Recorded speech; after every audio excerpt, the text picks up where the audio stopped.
Hi, I'm filming another almost live video from here in India, and today is February 1st. It's the beginning of what we in the West often think of as the month of love, because Valentine's Day is just a couple of weeks away. But before I launch into the month of love, I'd like to back up and just say what a magical night I had last night. I have some really dear friends here in India, a family that I've been close to for 18 years. And so last night was my birthday, and Krishna, who's one of my dear friends, came to pick me up on his scooter just after the eclipse was full, was a complete eclipse. And we rode a scooter through Pune, India, just as the moon was coming back. Yeah, just as you could see it reappearing. It was so magic. And also, something that was really amazing was being on a scooter and going through Pune and seeing how much Pune has grown. And those of you in the IT industry know what I'm talking about. We came around a corner, and where before there had just been open land, there are huge office complexes and lots of IT happening here in Pune. That's how we all get to communicate our love, right? Through information and also in person. And that's what I wanted to share with you.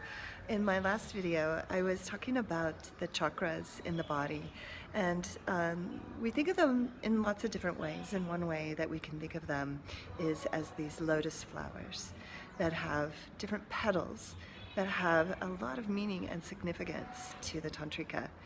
And when we explore ways of being more alert and alive in those petals, because those are aspects of our bodies and our emotions and our sensing awareness, then we can begin to experience love and connection that is truly nurturing and nourishing and passionate, fulfilling. It touches us where we really long to be touched. And something that I've become aware of here and during my time in India, and maybe you have when you travel and have time away, is how busy I am, and how I really put myself in a position of feeling like there's always more to do than there is time to do it. And I'm realizing that this is a big trick of my mind. There's always time when I'm connected to the core of me, when I'm relaxed, when I'm prepared, when I'm sensing. Then there's more than enough time for the people that I love and the experiences that I love.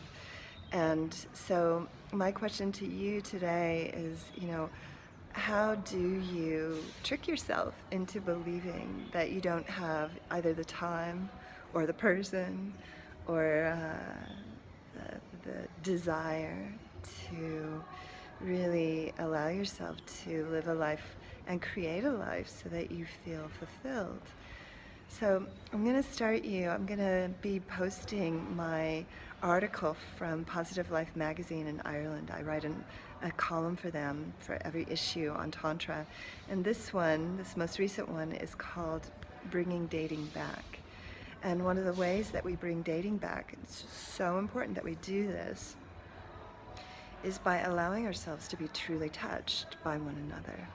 Not to let our dating, even if we're in a long-term relationship or marriage, not to let it become something that's just about reaching a goal, just about getting the job done, right? It's about having an opportunity to access the ecstasy that occurs because the universe is being born through our bodies. So this is the tantric perspective. And when we're in love and we experience and allow ourselves to experience passion and love and attraction, we have a front row seat to that constant Big Bang that's happening in the universe. So let's start now. Again, I'm going to post an article, so look here or on my Facebook and you'll see the article. I'll also send out a newsletter with it. So let's start with the first step. So the first step and I'm learning this through the Shravidya Tantric path and through Guruji, is for us to just to listen.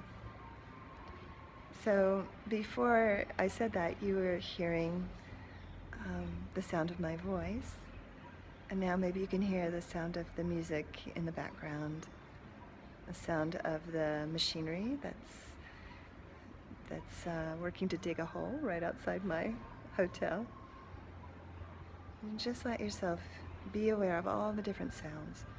So these techniques, like this one, listening to sound, seems too simple, right? We want to go to the shop and buy lots of toys and spice up our sex life. Nothing wrong with that. But if you're not listening, then all the toys in the world are not going to make a difference.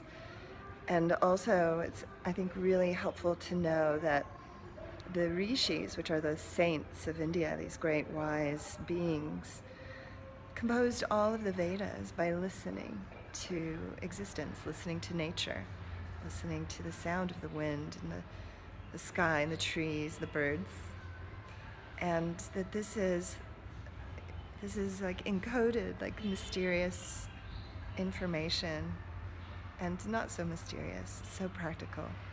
So I invite you today and tonight and all during this month of love to listen. And I'll be back and share some more videos soon. So much love to you.